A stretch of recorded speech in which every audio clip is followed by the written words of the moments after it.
तो बंदर थे, तो बंदर के पीछे तो पूंछ थी, हमारे पीछे तो नहीं है, कहाँ गई वो? क्योंकि भगवान ने कहा है मन सभी प्रवृत्तियों का अगुआ है। तो उस पूंछ से जब दिक्कत होने लगी, मन में विचार आया कि पूंछ नहीं चाहिए, लेकिन वो प्रोसेस कितना लंबा है, एक दिन में नहीं हुआ।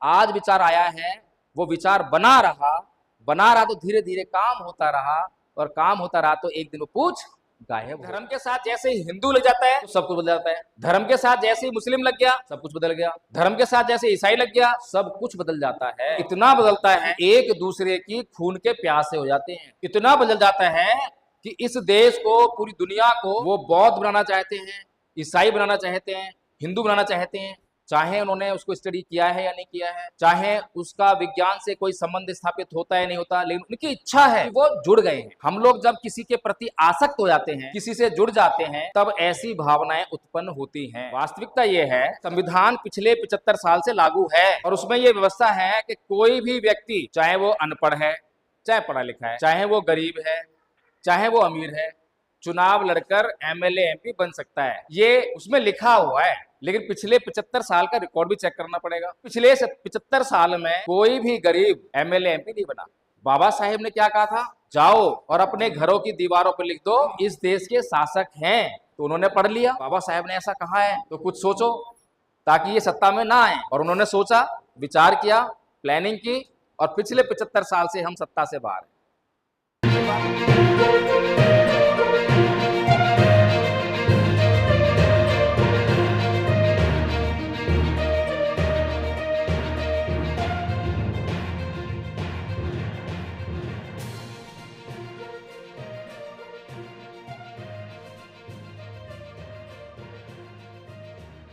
बाबा साहब की जयंती थी, वो तो 2 दिन पहले थी।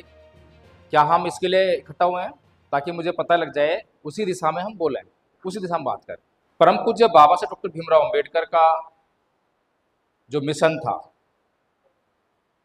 हमें उस पर जो है पूरी ईमानदारी से बात करनी चाहिए, और जो सत्य है, सही बात है, उसको बोलने में बिल्कुल भी संकोच नहीं करना चाहिए, डर महसूस नहीं करना चाहिए।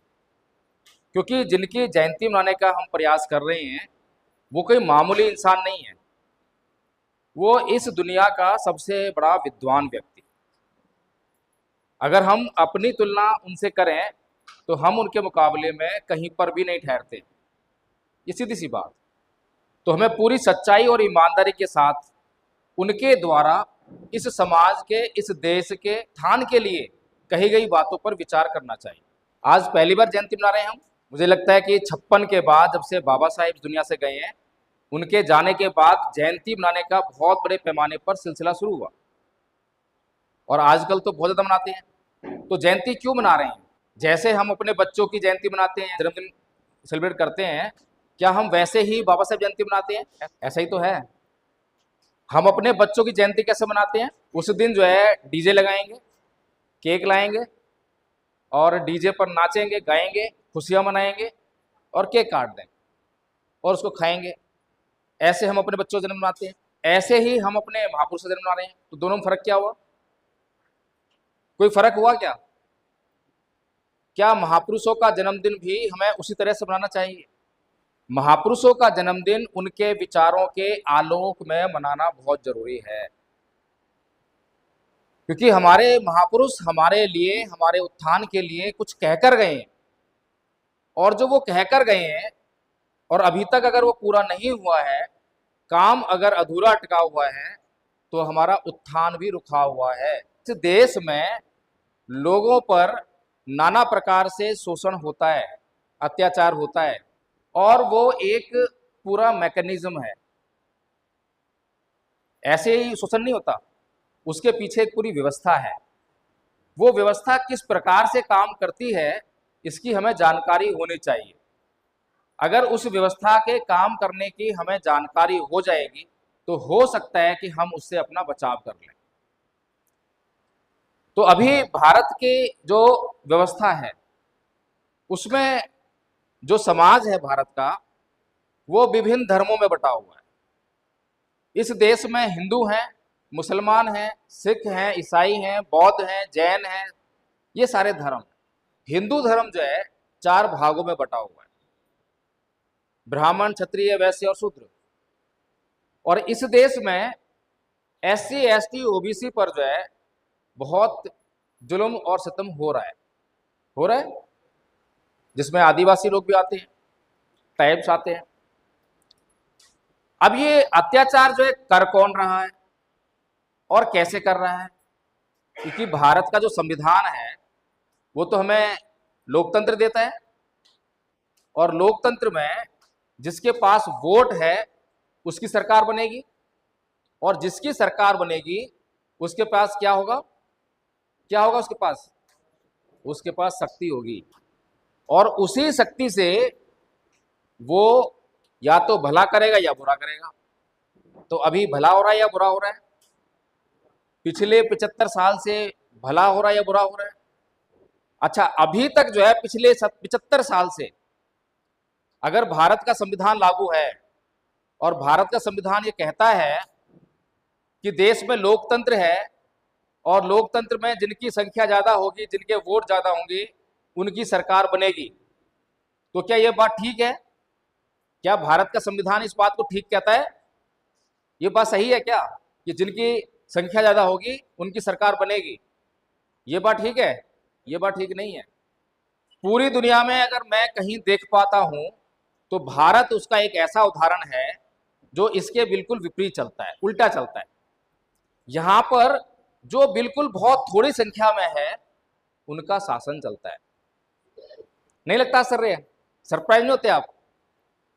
अगर 100 लोग हैं और 100 लोगों में 3 लोग हैं, एक तरफ 3 लोग हैं और एक तरफ जो है 85, 80, 90, 50 लोग हैं।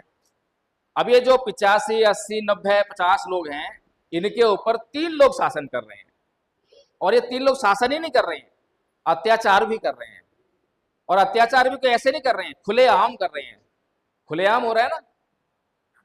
अभी कई रिपोर्ट्स आई कि ईसाइयों को धर्मांतरण के कारण जो है धर्म परिवर्तन कर रहे हैं, कह के जो है उनके गिरजाघर जला दिए गए, उन पर अत्याचार हुआ है। हम लोग भी बौद्ध धर्म का प्रचार करते हैं, तो हमें भी कई जगह पर रोका गया जबरदस्ती। तो ये क्या है भाई? मुसलमानों को दिन दहाड़े जबरदस्ती बोल जय श्री राम, ये क्या है भाई? अगर देश में कानून है, व्यवस्था है, और देश में सभी धर्मों को अपना अपना प्रचार करने का अधिकार है, तो हिंदुओं को भी अपना प्रचार करने का अधिकार है, तो अपना प्रचार कीजिए ना, कोई रोकता है क्या? लेकिन आप किसी को जबरदस्ती कहेंगे कि बोल जय श्री राम, तो गलत हो जाएगा। प्रचार तो हम भी करते हैं, पर किसी से जबरदस्ती नहीं कहते, किसी को गाली गलौज नहीं करते, किसी से मारपीट नहीं करते। हम बताते हैं कि हमारे धर्म में क्या अच्छा है, क्या बुरा है।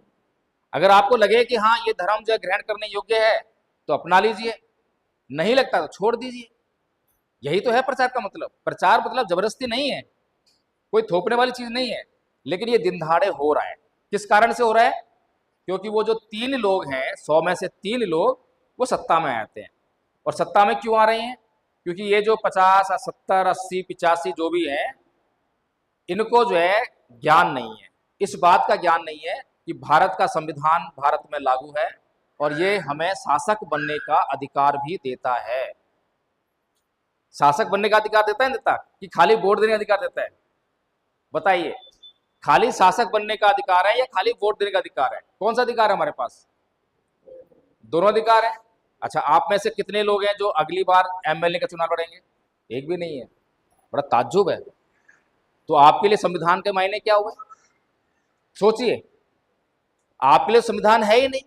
अच्छा, आप लोग क्यों चुनाव नहीं लड़ेंगे बताएं जरा? मन नहीं करता या कुछ और बात है? आप लोग चुनाव क्यों नहीं लड़ना चाहते? MLA का चुनाव लड़ोगे, MLA बन जाओगे तो गाड़ी मिलेगी, बंगला मिलेगा, है ना, और बहुत बड़ी संख्या में लोग आपकी जो है पीछे पीछे घूमने के लिए मिलेंगे। कोई मामूली बात है क्या? सैलरी भी मिलेगी। तो क्यों नहीं बनना चाहते MLA? तो आप चुनाव लड़ेंगे? चुनाव लड़ेंगे, ठीक है। क्यों लड़ेंगे चुनाव? जीतने के लिए, हारने के लिए? कौन सी पार्टी चुनाव लड़ेंगे? बनाना पड़ेगा। तो मैंने इसलिए तो पूछा कि जीतने के लिए, हारने के लिए, क्योंकि आप तो हारने के लिए चुनाव लड़ेंगे। नहीं, मन तो सबका करेगा कि हम जीतने के चुनाव हम जीत जाएं, पर ऐसे हो ना मन करने जीत जाएगा। भाई हमें सच्चाई भी तो स्वीकार करनी पड़ेगी। सच्चाई तो ये है कि इस देश में जो राष्ट्रीय पार्टियां हैं या कोई लोकल पार्टी है जिसका प्रभुत्व है, लोग उसी को वोट करते हैं। और वे लोग कोई चुनाव ऐसे तो लड़ते नहीं हवा में, करोड़ों रुपया खर्च करते हैं। आपके पास है करोड़ रुपया? अरे फिर चुनाव कैसे लड़ेंगे आप? गलत बात है। संविधान ने आपको ये अधिकार दिया है कि बिना पैसे चुनाव लड़ लो? दिया है? आपको संविधान ने ये चुनाव लड़ने का अधिकार दिया है कि आपके पास पैसे नहीं है और चुनाव लड़ लो? दिया है? देखिए, हमें जो है, जब तक हम वास्तविकता को नहीं समझेंगे तब तक हम अपना उद्धार नहीं कर पाएंगे। वास्तविकता ये है कि संविधान पिछले 75 साल से लागू है और उसमें यह व्यवस्था है कि कोई भी व्यक्ति, चाहे वो अनपढ़ है, चाहे पढ़ा लिखा है, चाहे वो गरीब है, चाहे वो अमीर है, चुनाव लड़कर एमएलए एमपी बन सकता है। ये उसमें लिखा हुआ है। लेकिन पिछले 75 साल का रिकॉर्ड भी चेक करना पड़ेगा। अब रिकॉर्ड क्या कहता है कि पिछले 75 साल में कोई भी गरीब एक दो केस को छोड़कर एमएलए एमपी नहीं बना। सही कह? अच्छा, गरीब ज्यादा है इस देश में या अमीर ज्यादा है? तो किसको जाना चाहिए संसद में? और है गरीब को। तो ऐसा हो कैसे रहा है? इस दुनिया में जब जब किसी महापुरुष ने जिन लोगों के लिए महत्वपूर्ण सुझाव दिए, उन सुझावों को जिन लोगों के लिए सुझाव दिए उन लोगों ने पढ़ा ही नहीं, उन लोगों ने जाना ही नहीं, और जिनके खिलाफ दिया है उन लोगों ने पढ़ा, स्टडी किया और उनका इलाज कर दिया। उदाहरण दें आपको, पूरी दुनिया में कार्ल मार्क्स का विचार आप जानते हैं। कार्ल मार्क्स ने किसके लिए विचार दिया था? क्या विचार दिया था? उसने कहा कि ऐ दुनिया के मजदूरों, इकट्ठे हो जाओ, तुम संख्या में ज्यादा हो। फैक्ट्री में एक मालिक होता है और 50, 100, 1000 जो है मजदूर होते हैं। तो कितना बढ़िया फॉर्मूला दिया उसने कि भाई तुम इकट्ठे हो जाओ और इकट्ठे होकर उस मालिक को वहां से भगाओ और फैक्ट्री को खुद चलाओ और जो मुनाफा हो आपस में बांट लो। इससे तुम्हारे जो है दुख दर्द दूर हो जाएंगे, तुम्हारा शोषण बंद हो जाएगा और जो तुम काम करोगे उसको तुम जो आपस में मिलके खाओगे। कोई गलत बात कही क्या उसने? लेकिन देखिए, किसी मजदूर से पूछिए, क्या तुम कार्ल मार्क्स को जानते हो? कोई मजदूर से पूछिए कि क्या तुम कार्ल मार्क्स को जानते हो? वो नहीं जानता। लेकिन किसी पूंजीपति से पूछिए, क्या तुम कार्ल मार्क्स को जानते हो? वो जरूर जानता होगा। सही कह रहा हूं, गलत कह रहा हूं? ऐसे ही परम पूज्य बाबा साहब डॉक्टर भीमराव अंबेडकर ने भारत के लोगों के लिए बड़े महत्वपूर्ण विचार दिए, और उन महत्वपूर्ण विचारों को जिन लोगों के लिए दिया उन लोगों ने ना तो उसको पढ़ा और ना समझा। लेकिन जिन लोगों से बचाने के लिए उन्होंने वो विचार दिया था, उन लोगों ने उसको बहुत अच्छी तरह से अध्ययन किया और उन लोगों का इंतजाम कर लिया। बाबा साहेब ने क्या कहा था कि ऐ मेरे समाज के लोगों, जाओ और अपने घरों की दीवारों पर लिख दो, हम इस देश के शासक हैं। ये बाबा साहेब ने कहा। तो उन्होंने पढ़ लिया कि भाई बाबा साहेब ने ऐसा कहा है, तो कुछ सोचो ताकि ये सत्ता में ना आए। और उन्होंने सोचा, विचार किया, प्लानिंग की, और पिछले 75 साल से हम सत्ता से बाहर हैं। सही बात है? तो अब सबसे महत्वपूर्ण बात यह है कि क्या परम पूज्य बाबा साहब डॉक्टर भीमराव अंबेडकर सभी धर्मों का सम्मान करते थे? करते थे नहीं करते थे? करते थे। Very good. क्या वे सभी धर्मों को समान समझते थे? है? समझते थे? नहीं, सोच के बताइए। देखिए, दोनों बातों में अंतर है या नहीं है? सभी धर्मों का सम्मान करना और सभी धर्मों को समान समझना, दोनों में अंतर है या नहीं है? तो सोच के जवाब दीजिए। क्या बाबा साहेब सभी धर्मों का सम्मान करते थे? नहीं करते थे? अगर वो सभी धर्मों का सम्मान नहीं करते तो भारत के संविधान में अनुच्छेद 25 से शुरू करके भारत के लोगों को धर्मनिरपेक्षता का अधिकार क्यों देते? अपने अपने धर्मों को प्रोपेगेट करने का अधिकार क्यों देते? इसका मतलब बाबा साहेब प्रत्येक धर्म का सम्मान करते थे। लेकिन क्या बाबा साहेब सभी धर्मों को समान समझते थे? नहीं। आप बताएं, समझते थे नहीं समझते थे? नहीं समझते थे। अगर सभी धर्म समान हैं तो आपस में लड़ाई किसकी है? हैं? भाई एक धर्म जो है अन्य धर्मों को स्वीकार नहीं करता, ऐसे ही लड़ाई है ना। अगर सभी धर्म एक दूसरे को स्वीकार करें तो लड़ाई ना हो, लेकिन लड़ाई सबसे बड़ी चल रही है दुनिया में, वो तो इसी बात से चल रही है। तो हमें जो है एक एक चीज को समझना पड़ेगा। अगर हम एक एक चीज को बड़ी बारीकी से समझेंगे तो मुझे लगता है कि हम अपने लक्ष्य तक पहुंच जाएंगे।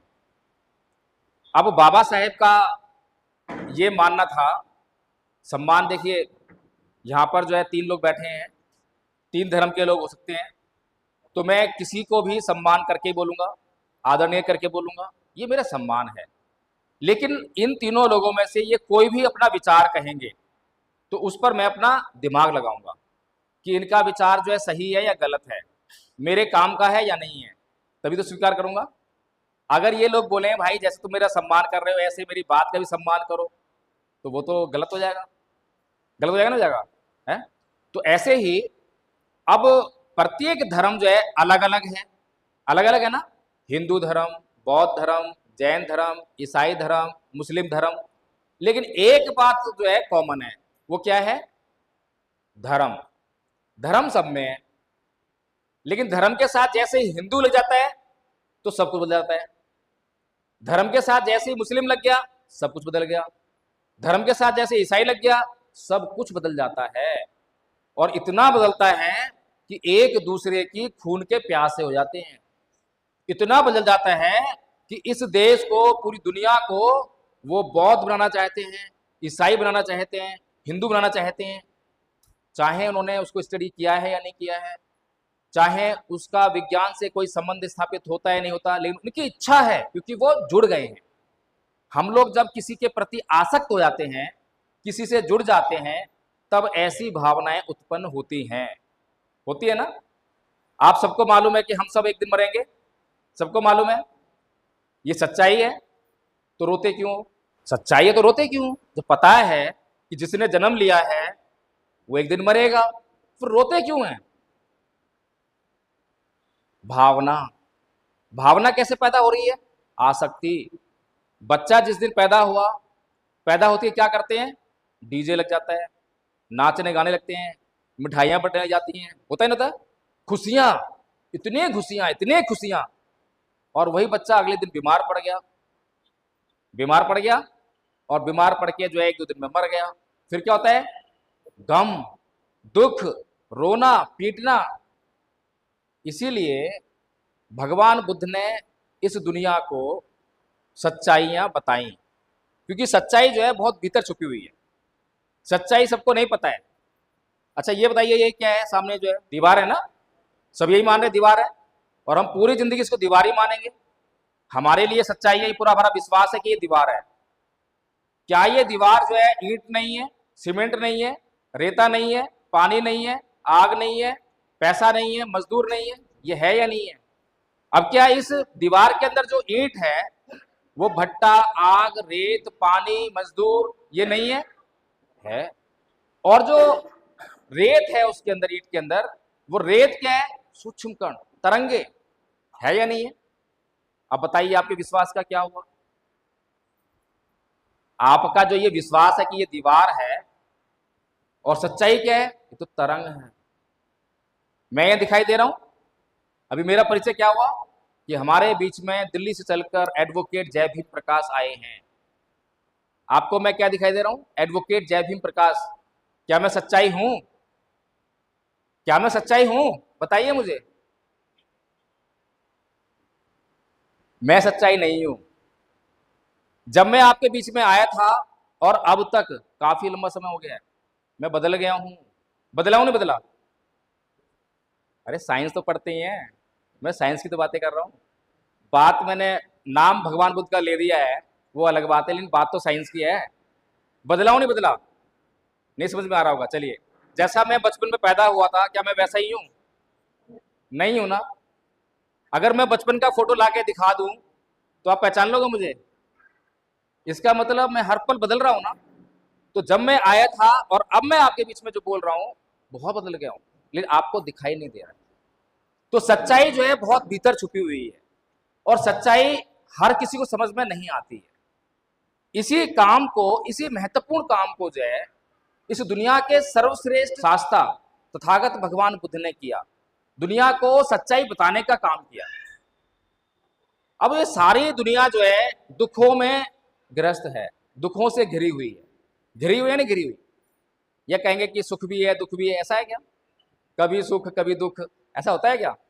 ऐसा होता है नहीं। एक आदमी जो गरीब है, जो अपनी गरीबी को दूर नहीं कर पाता है, उसके जीवन में दुख है या सुख है? एक आदमी जिसने गरीबी जन्म लिया लेकिन दुख को दूर कर दिया, गरीबी दूर हो गई, नौकरी लग गई, अब वो अमीर हो गया, अब उसके जीवन में सुख है या दुख है? सुख है या नहीं है? क्या दोनों की लाइफ एक जैसी है? नहीं है।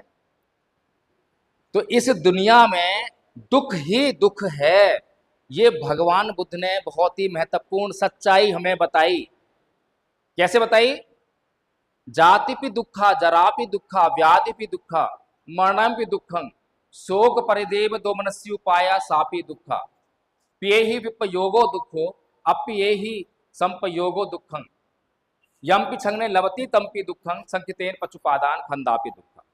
इसका मतलब है कि जन्म लेना दुख है, रोग दुख है, बीमारियां, बुढ़ापा दुख है, मरना दुख है, प्रियजनों का बिछुड़ना दुख है, जिनको हम प्यार करते हैं जब उनसे बिछड़ते हैं दुख होता है, अप्रियजन जिनको हम नहीं चाहते हैं जब वो हमसे मिलते हैं तो दुख होता है, जो चीजें हम चाहते हैं नहीं मिलती है तो दुख होता है। कुल मिलाकर 5 स्कंदों से निर्मित ये शरीर दुखों का घर है। सही कहा गलत कहा? और ये केवल बुद्ध ने कहा है, इसके अलावा अगर किसी ने इस दुनिया को बताया हो कि इस संसार में दुख ही दुख है तो मुझे बता देना, क्योंकि सारी दुनिया तो सुख ढूंढ रही है। भगवान बुद्ध से पहले ये सारे संसार के जितने भी संत महात्मा ऋषि मुनि जितने भी खोज में लगे हुए थे, वो क्या खोज रहे थे? सुख, स्वर्ग और अप्सराएं। ये 3 खोज मुख्य खोज थी भारत के अंदर। लेकिन पहली बार महामानव बुद्ध हुए जो ना तो सुख खोज में गए, ना स्वर्ग की खोज में, ना अप्सराओं की खोज में। किसकी खोज में गए? दुख की खोज में। क्यों गए? क्योंकि सुख को किसी ने परिभाषित नहीं किया। अब जिस चीज की हम परिभाषा नहीं जानते हैं, जिस चीज को हम जानते नहीं है, तो उसको ढूंढेंगे कैसे? और ढूंढेगी नहीं तो मिलेंगे कैसे? सोचिए, मेरे पास ये मोबाइल है, अगर ये मोबाइल मैं इस कमरे में रख दिया और आपने कभी मोबाइल नहीं देखा, जिंदगी में कभी मोबाइल नहीं देखा, और मैंने कहा भाई जाइए जरा मेरा मोबाइल ले आइए, लेकर आ जाओगे क्या? आप कभी कुछ लेकर आओगे, देखिए मोबाइल है क्या, कभी कुछ लेकर आओगे, मोबाइल है क्या, ऐसे करोगे ना। लेकिन अगर मैं आपको बता दूं कि देखो मोबाइल ऐसा होता है, इतना बड़ा होगा, उसमें ऐसे टच करोगे तो लाइट जलेगी, ऐसा कुछ मैं बता दूं तो आप थोड़ी देर में जाओगे और मोबाइल ले आओगे। तो इसीलिए भगवान बुद्ध जो है ये देख रहे हैं कि डिफाइन क्या किया जाता है। तो सुख को कोई डिफाइन कर सकता है क्या? कभी किसी ने सुख को डिफाइन किया है? बताइए, आप कर सकते हैं सुख को डिफाइन कि सुख क्या है? सुख को कोई नहीं जानता। इसीलिए भगवान बुद्ध ने बहुत अच्छा तरीका अपनाया कि भाई चलो सुख को डिफाइन नहीं किया जाता तो दुख को डिफाइन करें। तो दुख को इस तरह से डिफाइन कर दिया, जन्म लेना दुख है, मृत्यु दुख है, रोग दुख है, बुढ़ापा दुख है, प्रियजन का छुड़ना दुख है, अपरिजन का मिलना दुख है, जो चाहते हैं वो नहीं मिलता दुख होता है। कुल मिलाकर जो है 5 स्कंदों से निर्मित ये शरीर दुख ही दुख है, दुखों का घर है। जैसे ही कोई प्राणी उत्पन्न होता है तो उसके जीवन में दुख ही दुख आने लगता है। ठीक बात है। खाली मनुष्य नहीं, मनुष्य के अलावा जितने भी प्राणी हैं जैसे ही उत्पन्न हुए, जैसे ही जन्म लिया, उनका जीवन जो है दुखों से भर जाता है। पहली बात तो दुखी आता है, फिर उसके प्रयास शुरू होते हैं। प्रयास होते हैं ना, जैसे कि बच्चा जन्म लेता है तो पहला प्रयास क्या होता है उसका? पहला दुख क्या है? पहला दुख क्या है? भगवान बुद्ध ने कहा जिगच्छा परमा रोगा, भूख सबसे बड़ा रोग है? तो पैदा होते ही हर एक प्राणी के का पहला दुख क्या होता है? भूख। इसीलिए उसको दूर करने के लिए क्या करता है वो? प्रयास। क्या प्रयास? रोता है। जब रोता है तो संकेत मिलता है कि बच्चा भूखा है। सही कहा?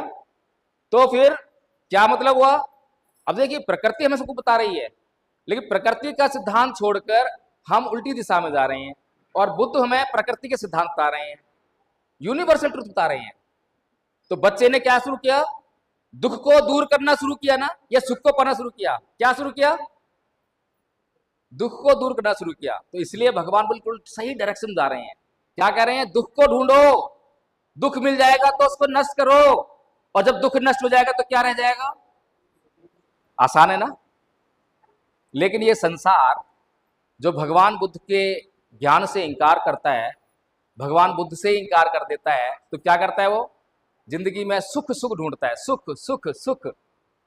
शुभानुपस्सिंग विहरंतं इंद्रियेषु असंभुतं। कुल मिलाकर के जो लोग शुभ ही शुभ देखकर जीते हैं कि सब कुछ ठीक है, सब कुछ ठीक है, जीते ना हम लोग, जो कल की परवाह नहीं करते, अगले पल की परवाह नहीं करते कि अगले पल क्या होने वाला है।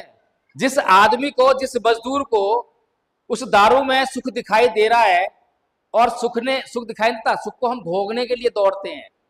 जैसे ही आपको सुख दिखाई देता है तो आप उसको भोगने के लिए दौड़ते हो। ये प्राकृतिक प्रवृत्ति है, हमारी स्वाभाविक प्रवृत्ति है। तो जिस मजदूर ने 500 रुपए कमाए, सुख के रूप में उसके पास दारू की बोतल आई और उसने खरीद के उसको पी लिया, अब क्या आने वाला है? दुख आएगा नहीं आएगा? पूरी जिंदगी गरीबी में, है ना। ऐसे ही हम अपनी पूरी जिंदगी को अगर हम एनालाइज करें, सुबह से लेकर शाम तक की हम जो क्रियाकलापों को देखें, तो हम सुखों को ढूंढ रहे हैं, सुखों को ढूंढ रहे हैं। एक और उदाहरण दूं मैं। देखिए, भगवान बुद्ध यहां पर नहीं है, नहीं है। कभी देखा भगवान बुद्ध की मूर्ति कैसे बैठते ध्यान में? कमर सीधी, है ना, और कोई कुर्सी नहीं है, कोई कुर्सी तो नहीं है ना, बिना कुर्सी की टेक के बिल्कुल कमर सीधी, और वही पोस्टर है। एक बार क्या हुआ कि भगवान बुद्ध ऐसे ध्यान कर रहे थे, कमर सीधी, गर्दन सीधी, आंखें बंद। उनके पास राजा बिंबिसार आया, और राजा बिंबिसार आकर बोला, उसने पहले नमन किया। नमन किया तो भगवान ने कहा कि आओ राजन, बैठो, आसन लो। बैठ गया। बोला कि भगवान, मैं बहुत बलवान हूं, मैं बहुत बलवान हूं, मैं रोज सुबह शाम वर्जिश करता हूं, एक्सरसाइज करता हूं जिम में, मैं बहुत वजन उठा लेता हूं, मैं एक तलवार के वार से इतने लोगों को मार सकता हूं, इतने युद्ध जीत चुका हूं मैं। भगवान बोले बहुत अच्छा राजन, बैठो। बैठ गया। भगवान ने बोला कि हे राजन, क्या तुम मेरे साथ बैठकर 1 घंटा ध्यान कर सकते हो? राजा बोला हाँ भगवान, मैं 1 घंटा ध्यान कर लूंगा। भगवान बोले बहुत अच्छा राजन, क्या तुम मेरे साथ बैठकर 4 घंटा ध्यान कर सकते हो? राजा बोला हाँ भगवान, मैं 4 घंटा ध्यान कर लूंगा। बहुत अच्छा राजन, क्या तुम मेरे साथ बैठकर 1 दिन ध्यान कर सकते हो? हाँ भगवान, 1 दिन ध्यान कर लूंगा। बहुत अच्छा राजन, क्या तुम मेरे साथ बैठकर 1 हफ्ते तक ध्यान कर सकते हो? बस राजा की सिट्टी पिट्टी गुम। कहता है नहीं भगवान, 1 दिन भी मेरे बस की नहीं थी, वो तो मैंने आपसे ऐसे ही बोल दिया था। ध्यान करना इतना आसान है क्या? अब बलवान कौन है, भगवान बुद्ध या राजा? कौन बलवान है बताइए? साइंस है, चमत्कार नहीं है। भगवान बुद्ध को चमत्कार नहीं कर रहे हैं, यहां चमत्कारी बात नहीं, मैं भी बताऊंगा आपको, अभी समझाऊंगा कैसे साइंस है। बलवान कौन है, भगवान बुद्ध या राजा? कैसे बलवान है, कौन सी शक्ति है? शक्ति कौन सी है? ये मन। अभी आदरणीय आचार्य दीपांशी ने बताया, मनोपुबंगमा धम्मा मनो सेठा मनोमया मनसा च पदुठे न भासती वा करोति वा ततो नंग दुखमन वेति चक्रंग वह बहतो पदंग। मन सभी प्रवृत्तियों का अगुवा है। सोचिए आप, जो आप चारों तरफ जो दिमाग घुमाइए, कौन कौन सी चीज दिखाई दे रही है? ये सभी चीजें पहले आपके मन में उपस्थित हुई या वैसे बन गई? ये पंखा सबसे पहले आपके माइंड में आया ना, कैसा आया? गर्मी लग रही है, कुछ करा जाए, तो एक वो बना लिया ऐसे चलने वाला, है ना। फिर कह रहे हाथ दुख रहा है, कुछ ऐसा करा जाए कि कुछ, तो एक टेबल फैन आ गया। अरे ये टेबल फैन जो है गर्मी देता है, कुछ ऐसा करा जाए कि गर्मी में थोड़ा सा जो है ठंडा है, कूलर बन गया। कूलर में चिपचिपा आता है, अरे कुछ ऐसा करा जाए चिपचिपाना है, एसी बन गया। सब कहां से बन रहा है? मन के अंदर आ रहा है। जैसे मन के अंदर प्रश्न आ रहा है, वैसे ही सब कुछ बनते जा रहा है। आप जो भी कुछ देख लिए, कपड़े, चेयर, ये सब कुछ जो है आपके चारों तरफ जो संसार दिखाई दे रहा है, वो सारा संसार जो है आपके मन की देन है। सही कहा गलत कहा? एक और उदाहरण देते हैं। साइंस पढ़ते हैं तो कहते हैं ना कि हम लोग जो है, हमारे पूर्वज कौन थे? बंदर। ऐसा ही है क्या? ये सही बात है या गलत बात है? तो बंदर थे तो बंदर के पीछे तो पूंछ थी, हमारे पीछे तो नहीं है। कहां गई वो? कहां गई? कभी सोचा है? क्योंकि भगवान ने कहा है कि मन सभी प्रवृत्तियों का अगुआ है। तो उस पूछ से जब दिक्कत होने लगी तो मन में विचार आया कि पूछ नहीं चाहिए। आया होगा ना? लेकिन वो प्रोसेस कितना लंबा है, एक दिन में नहीं हुआ। आज विचार आया है, वो विचार बना रहा तो धीरे धीरे काम होता रहा, और काम होता रहा तो एक दिन वो पूछ गायब हो गई। मन में आया है। ये सभी बातें आज का विज्ञान, भगवान बुद्ध ने ये बातें कही 2600 साल पहले, और आज साइंस जो है इन्हीं बातों को, भगवान बुद्ध की एक एक बात को प्रूव करता है। आप चैट जीपीटी उठा के देखिए, उससे प्रश्न कीजिए कि बताओ इस्लाम और साइंस में क्या मतभेद है, पूरी लिस्ट देगा। कि मुस्लिम ये कहते हैं, इससे साइंस जो है इसको स्वीकार नहीं करता। बताओ हिंदू और साइंस में क्या विरोध है, पूरी लिस्ट देगा। बताओ ईसाई धर्म और साइंस में क्या विरोध है, पूरी लिस्ट देगा। फिर पूछो कि बताओ बौद्ध धर्म और साइंस में क्या विरोध है, कोई विरोध नहीं है। कोई विरोध नहीं है, एक भी सिद्धांत विरोध नहीं है। केवल एक ही बात पे विरोध है, वो किस पर? पुनर्जन्म पर। लेकिन उस पर भी क्या विरोध है कि साइंस ने अभी तक उसको प्रूव नहीं कर सका है, जांच नहीं हुई है, जांच चल रही है। अभी तक उसने अल्टीमेटली ये नहीं कहा है कि नहीं है। अब क्यों नहीं कहा है? क्योंकि साइंस की अपनी लिमिटेशंस हैं, अपनी सीमा है। साइंस कैसे परीक्षण करता है? औजार से, इक्विपमेंट से, साधन से। कोई मशीन होगी उससे करेगा ना। लेकिन भगवान बुद्ध ने 2600 साल पहले ये बातें कैसे बताई? ध्यान से। तो भगवान बुद्ध जो है अनलिमिटेड है। आप चैट जीपीटी उठा के देखिए, उससे प्रश्न कीजिए कि बताओ इस्लाम और साइंस में क्या मतभेद है, पूरी लिस्ट देगा। कि मुस्लिम ये कहते हैं, इससे साइंस जो है इसको स्वीकार नहीं करता। बताओ हिंदू और साइंस में क्या विरोध है, पूरी लिस्ट देगा। बताओ ईसाई धर्म और साइंस में क्या विरोध है, पूरी लिस्ट देगा। फिर पूछो कि बताओ बौद्ध धर्म और साइंस में क्या विरोध है, कोई विरोध नहीं है।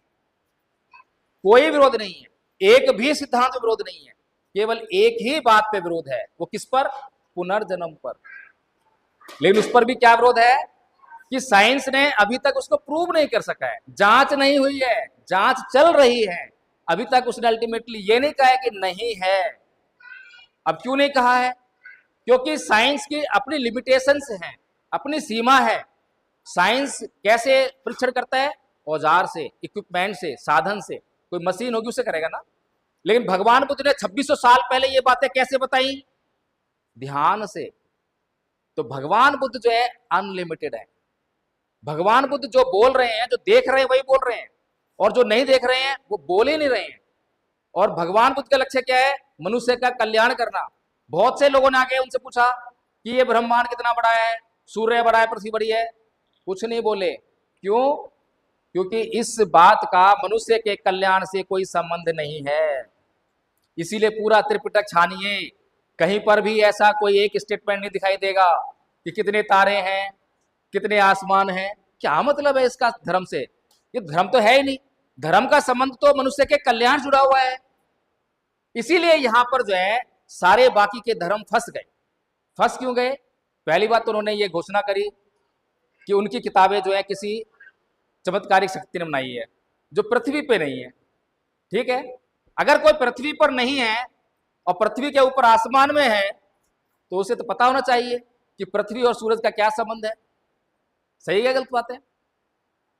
जब गैलीलियो नाम के वैज्ञानिक ने एक दूरबीन बनाई, बहुत लंबी दूरबीन बनाई, और उससे देखा आकाश में, तो उसे पता लगा कि सूर्य स्थिर है, उसके चारों तरफ जो है पृथ्वी घूमती है, अपनी धुरी पे घूमती है, दिन रात होते हैं। ये वर्ष जो होता है, साल जो है उसकी चारों तरफ घूमने लगता है। जब उसने पता लगाया और उसने जो है जब बताई लोगों को बात, तो लोग उसको जो है चर्च के पास ले गए, और चर्च ने उसको जो है लताड़ा, उसको माफी मांगनी पड़ी। उसको अपनी बात वापस लेनी पड़ी। आज उसी बात पर पूरा संसार चल रहा है, सारा विज्ञान उस पर चल रहा है। उसी बात को 1992 में जो ईसाई धर्म के पोप साहब हैं, उन्होंने माफी मांगी कि ईसाइयों से ये बहुत बड़ी गलती हुई थी। अब सोचिए, गलती तो हुई, बात ठीक है, लेकिन क्या आपने उस किताब में जो लिखा है उसको बदल दिया? नहीं बदला। विश्वास है कि वो किताब चमत्कारिक है। एक बात नहीं है, बहुत सारी बातें। एक और वैज्ञानिक था ब्रूनो, उसकी भी ईसाइयों ने उसको जिंदा जला डाला। मैं एक भी बात झूठ नहीं बोल रहा हूं। ऐसा ही इतिहास जो है मुसलमानों का मिलता है। उन्होंने भी जिसने खोज की उसको मार डाला या अत्याचार किया। हिंदुओं का आप देख ही रहे हैं। लेकिन भगवान बुद्ध का तो कहीं विरोधी नहीं है। पूरी दुनिया में सभी धर्मों का प्रचार प्रसार हुआ है।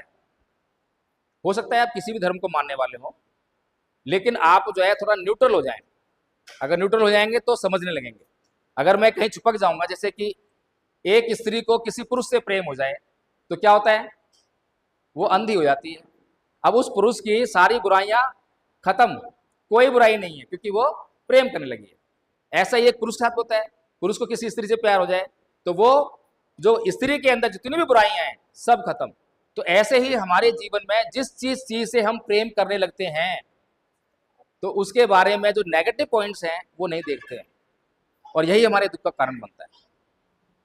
तो इसीलिए भगवान बुद्ध इस संसार के लिए बहुत इंपॉर्टेंट है, क्योंकि भगवान बुद्ध जो कह रहे हैं उसका सीधा संबंध हमारे कल्याण से जुड़ा हुआ है। अब एक प्रश्न उपस्थित होता है, अगर मैं किसी से पूछूं, मैं जनरली पूछ रहा हूं कि यहाँ पर हम लोग कौन कौन से धर्म के लोग बैठे हैं? हिंदू लोग कितने बैठे हैं? ईसाई कितने बैठे हैं? ईसाई 2 3, वेरी गुड। मुस्लिम एक भी नहीं। अच्छा, मैं आपसे पूछता हूं, आप हिंदू कैसे हैं?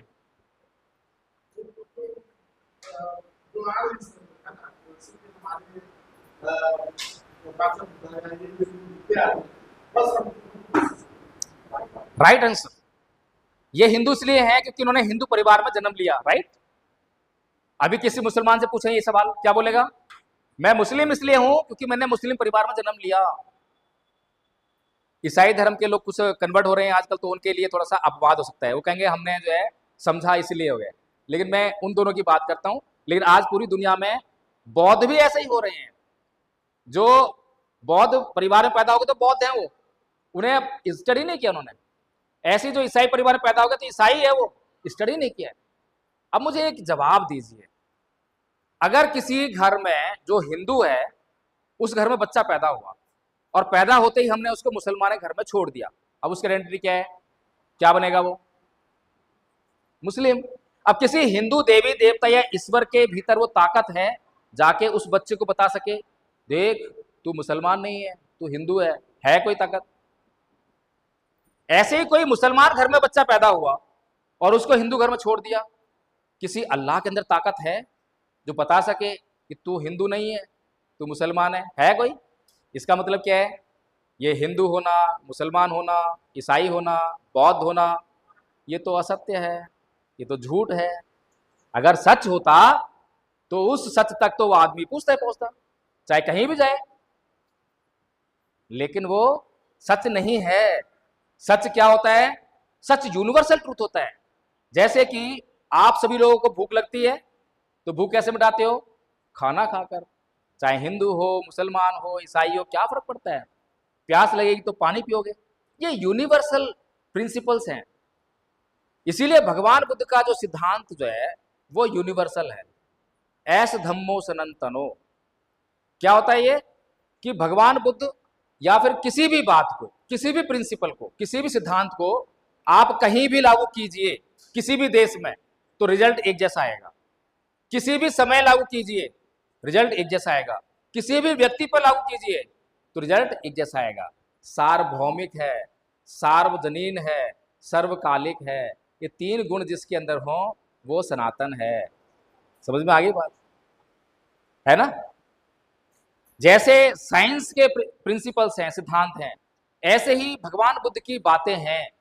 साइंस ने जो है क्यों उसको एक एक बात को जो स्वीकार कर लिया, क्योंकि कहीं पर भी बेसिक प्रिंसिपल्स हैं तीन, दुख, अनंत, अनित्य, तीन सिद्धांत हैं। दुख मैंने आपको बताया कि संसार में दुख ही दुख है, लेकिन हम सुख के पीछे भागते हैं। जैसे कि राजा बिंबिसार आया कि मैं बहुत बलवान हूं, और भगवान कह रहे हैं कि क्या एक हफ्ते कर लोगे? नहीं करेंगे। क्यों?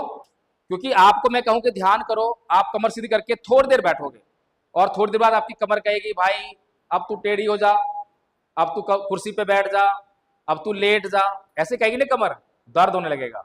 ये दर्द क्यों हुआ? ये दर्द कहां से हुआ? आपकी कमर में प्रॉब्लम है या आपके मन में प्रॉब्लम है? मन में। मजबूती जो है आपके मन में नहीं है, और मन को आप मजबूत करते हो, ऐसे बैठने की प्रैक्टिस करते हो। तो बुद्ध ने जो है बैठने की प्रैक्टिस की थी, वो बैठे रहे, बढ़ाया उसको 1 घंटा, 2 घंटा, 4 घंटा, 1 हफ्ता, ऐसे मन को मजबूत कर लिया, मन को शुद्ध कर लिया, मन को परिशुद्ध कर लिया। अच्छा ये बताइए, आप में से कोई बीमार तो नहीं है? आज कोई बीमार तो नहीं है? अच्छा, आप में से गाली कौन कौन देता है? गाली देते हो? स्वाभाविक बात है, सारे गाली। तो गुस्सा करते हो? अच्छा, ये गाली देना और ये गुस्सा करना, ये बीमारी नहीं है? बीमारी है या नहीं है? अभी हम बीमारी किसको कहते हैं? सर्दी, खांसी, जुकाम, कैंसर, टीबी, इसी को बीमारी कहते हैं, है ना? लेकिन जो बीमारियों की असली जड़ है वो क्या है? मन के विकार, काम, क्रोध, मोह, लोभ, द्वेष, तृष्णा, ईर्ष्या, है या नहीं बीमारियां? ये जितनी भी बीमारियां आपके शरीर पर परिलक्षित हो रहे हैं, ये आपके दिमाग के अंदर जो चीज है उसका ये स्वाभाविक परिणाम है। बुद्ध गलत कह रहे हैं क्या?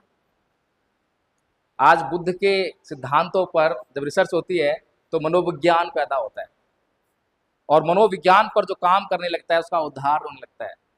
ये धम्मपद संघ का जब निर्माण किया तो लोगों के चित्त बड़े अशुद्ध थे, लोग आपस में व्यवहार करना नहीं जानते।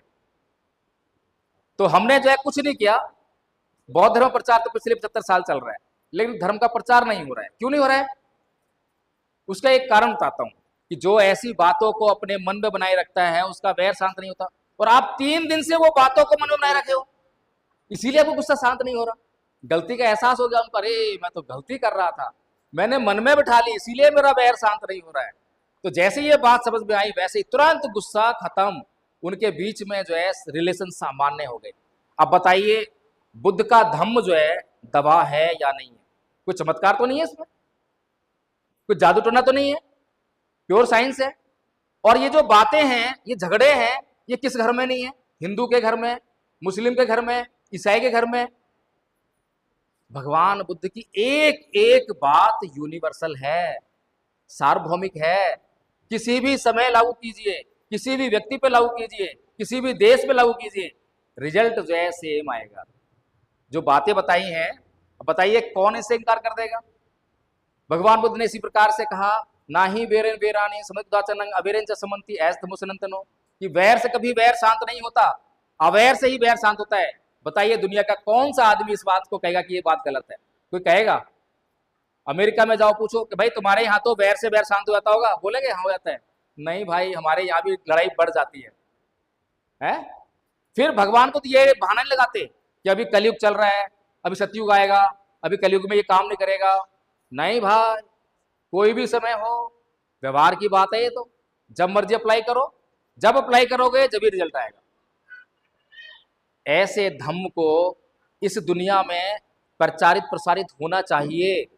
और सबसे बड़ी खूबी ये है कि जिसके भीतर गुण होता है उसको कोई लोभ लालच नहीं देना पड़ता, कोई हिंसा नहीं करनी पड़ती।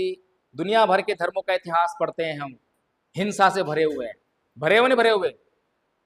सभी धर्मों का इतिहास हिंसा से भरा हुआ है। पूरी दुनिया प्रचार तो हुआ, लेकिन हिंसा, लोभ, लालच इसी से हुआ है। लेकिन भगवान बुद्ध का धर्म एकमात्र धर्म ऐसा है जो पूरी दुनिया में प्रचारित हुआ, लेकिन एक बूंद रक्त की नहीं भई है, किसी को 1 रुपए का लालच नहीं है। कितना बड़ा गुण होगा जब ही तो फैला है। भाई जिस चीज की हमें जरूरत होती है तो किसी भी कीमत पर उसको घर में लेकर आते हैं, सही बात है गलत बात है? और जिस चीज की हमें जरूरत नहीं होती है, घर में बेकार पड़ी है, निकाल के बाहर फेंक देते हैं। सीधी सी बात है। तो अगर बुद्ध का धम्म हमारी जरूरत है, हमारे जीवन के लिए जरूरी है, अभी हमारा जीवन जो दुखों से भरा हुआ है, तो बुद्ध इंपॉर्टेंट है। बुद्ध ने किसी को बोला कि धूपबत्ती करो, अगरबत्ती करो? नहीं बोला। लेकिन हमने तो पूजा करना स्टार्ट कर दिया।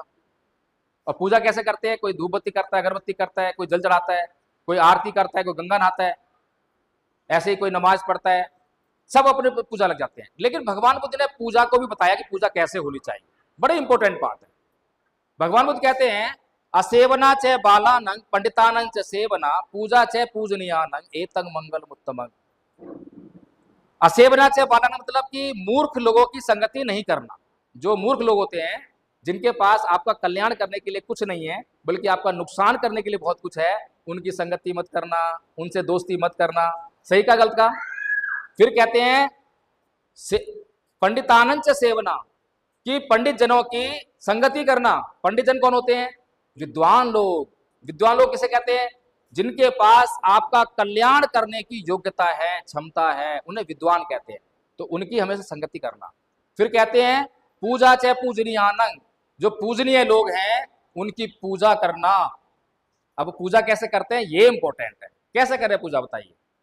जिनके पास हमारे कल्याण करने की योग्यता है उनकी पूजा कैसे करें? धूपबत्ती लेकर, अगरबत्ती लेकर कैसे करें? मूर्ति बना के करें? चलिए उदाहरण देता हूं। हमारे बीच में मास्टर जी बैठे हैं, प्रिंसिपल साहब हैं, और कोई सब्जेक्ट पढ़ाते हैं आप पार्टिकुलर? कौन सा? इंग्लिश। अब इंग्लिश पढ़ाते हैं।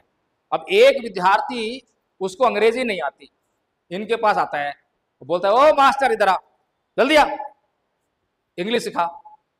सिखाएंगे अंग्रेजी? सिखाएंगे?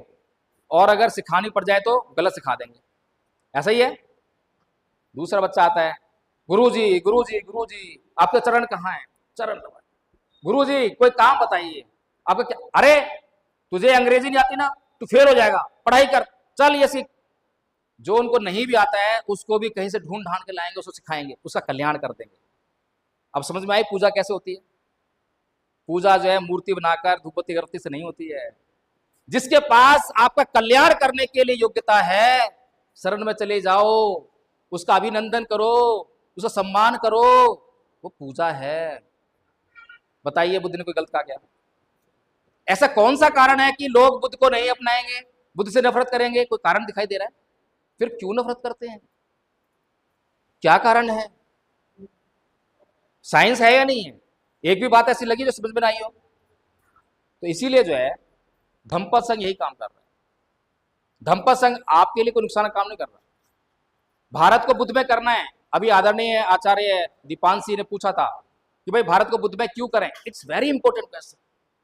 सभी धर्म के लोग चाहते हैं कि हमारे ही धर्म के नाम से ये देश जाना जाए। तो भारत के बौद्ध भी चाहते हैं कि वो भी ऐसा चाहते हैं बौद्धमय हो जाए, बौद्धमय हो जाए। नहीं, बुद्धमय होने का मतलब ये है कि बुद्ध के पास इस देश के, संसार के लोगों का कल्याण करने के लिए जो जो बातें हैं वो बातें सभी लोगों तक पहुंच जाएं, इसमें बुद्धमय होना है। ना कि उसका नाम लिख दो कि बौद्धमय भारत। बौद्धमय भारत लिखने से काम नहीं बनेगा, बल्कि बुद्ध की बातों को जन तक पहुंचाने से, जिसको कि वो अमल करें, अपने जीवन में लागू करें और अपना कल्याण करें, उससे बुद्धमय होगा। एक क्वेश्चन और था, धम्म और धर्म क्या है? अभी मान लीजिए मुझे यूरोप में जाकर जो है इसी धर्म का प्रचार करना पड़े, तो मैं क्या बोलूंगा यूरोप के लोगों से? यूरोप में क्या भाषा है? अंग्रेजी है। तो मैं क्या बोलूंगा? I want to make you understand religion, ऐसे बोलूंगा ना, क्योंकि तो रिलीजन जानते हैं, वहां तो रिलीजन शब्द है। लेकिन मैं उनसे फिर क्या बोलूंगा? But my religion is quite different from your religion, ऐसे तो बोलूंगा। फिर मैं उनको जो है बताऊंगा कि माई रिलीजन इज कॉल्ड धम्मा। फिर बताऊंगा धम्म क्या है, कैसे वो अलग है। तो इसलिए धम्म और धर्म दो शब्द हैं। एक पाली भाषा का शब्द है, एक हिंदी संस्कृत का शब्द है। कुछ लोग बाबा साहेब डॉक्टर भीमराव अम्बेडकर द्वारा लिखी गई किताब बुद्ध और उनका धम्म, उसमें एक चैप्टर है, तो उसको पकड़ कर बैठ जाते हैं। लेकिन वो समझते नहीं है। वो चाहते हैं, बाबा साहेब चाहते हैं कि हम धम्म को समझें, धम्म को हम अपने साथ में लेकर चलें, धम्म शब्द को हम ग्रहण कर लें और धर्म शब्द को जो है हिंदुओं के लिए छोड़ दें। क्योंकि हिंदुओं के पास और कोई भाषा नहीं है, या तो संस्कृत है या हिंदी है, और संस्कृत और हिंदी में धर्म कहा जाता है। तो धर्म उनको डिफाइन कर दें, वो जिसको धर्म समझते हैं कि पूजा पाठ करना, धूपबत्ती करना, अगरबत्ती करना, उसको धर्म समझते हैं। वो ये समझाना चाहते हैं, लेकिन उसका मतलब ये नहीं है कि आप जो है बस धम्म धम्म चिल्लाते रहो। धम्म को समझाना पड़ेगा। व्हाट इज योर धम्म, आपका धम्म क्या है, क्या कहता है। तो आदरणीय साथियों, अगर आपको कोई सवाल हो तो सवाल कर सकते हैं। मैं आपको बताना चाहता हूँ कि धम्मपद संघ जो है भारत में बौद्ध धर्म का प्रचार प्रसार कर रहा है, और प्रचार प्रसार करने के लिए बौद्ध धर्म का धम्मपद संघ ने कोर्स बनाया है, उसको 3 भागों में बांटा है, प्रथम वर्ष, द्वितीय वर्ष, तृतीय वर्ष। प्रथम वर्ष का कोर्स जो है बहुत छोटा है और बहुत आसान है, इसीलिए छोटा बनाया, आसान बनाया, ताकि सभी लोग जो हैं उसको आसानी से कर लें। अब तक उस कोर्स को 4 साल के बच्चे से लेकर 75-80 साल के बुजुर्गों तक कर लिया है आराम से, और अनपढ़ लोगों से लेकर पीएचडी किए हुए लोगों तक ने कर लिया है, कोई मुश्किल नहीं है। फिर हम ये कहते हैं कि हम कराएंगे, आप केवल अपनी सहमति दीजिए कि हमें करना है, बाकी काम हमारा, हम करा के दिखाएंगे, और करा के दिखाया है, अब तो बहुत से लोग करा दिया। तो ये जो कोर्स है ये बहुत इंपॉर्टेंट है, इसमें हम गारंटी देते हैं। क्या गारंटी दे रहा हूं मैं आपको? गारंटी देकर जा रहा हूं, अगर ये कोर्स करने के बाद आपका जीवन ना बदले, आपके जीवन में कल्याण ना हो, तो एडवोकेट जय भीम प्रकाश के पास आना, गर्दन पकड़ना, दबा देना, मार डालना। मुझे कोई अधिकार नहीं है आपसे झूठ बोलकर और ऐसे करवाने का। अब बताइए, ऐसी गारंटी आपको कहीं मिल सकती है? हिंदू धर्म के पुजारी के पास जाओ, बोलो कि जो तू कह रहा है उसकी गारंटी दे, देगा गारंटी? स्टैम्प पेपर भी साइन नहीं करेगा, मैं करके देता हूं आपको। इस्लाम के पास जाओ, मौलवी से पूछो गारंटी दे रहा है, डॉक्टर से, वकील से गारंटी लो, देगा गारंटी? कोई गारंटी देने वाला नहीं। लेकिन मैं अपने जान को जोखिम में डालकर आपको गारंटी दे रहा हूं। छोटा सा कोर्स है, उसे करने के बाद आपका जीवन बदलने वाला है, जीवन बदलकर दिखाएंगे, आपके जीवन में कल्याण आएगा। लेकिन एक कंडीशन है, हम लोग गाड़ी से आए हैं, अगर ये गाड़ी मैं आप लोगों को गिफ्ट कर दूं तो आपको फायदा होगा, नुकसान होगा? फायदा होगा ना? नहीं होगा।